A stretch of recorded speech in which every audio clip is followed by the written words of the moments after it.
قدرمنو زمونږ او ستاسې خدمت باید په همداسې نیتونو باندې وي. ولس ته باید موږ داسې بچیان په لاس باندې ورکو چې هغه بچیان د دې ولس د رنځ دپاره دوا وګرځي.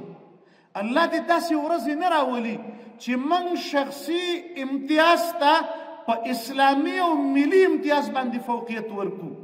د 5 روپو په مقابل کې دی په کور باندې ناست دی او خیالي محصل مه دی او سند کور ته ورولېږو چې راځه نو د ولس د خدمت دپاره.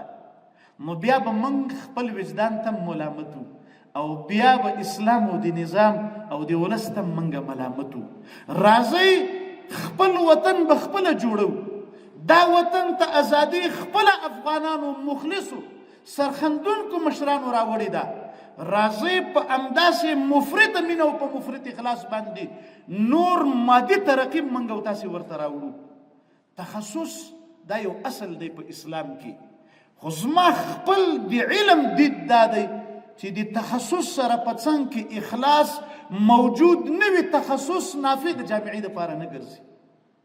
انبیا په علومو کې متخصصین وو، خو اخلاص یې په هغه وخت کې د ټولې جامعې نه مافوق و.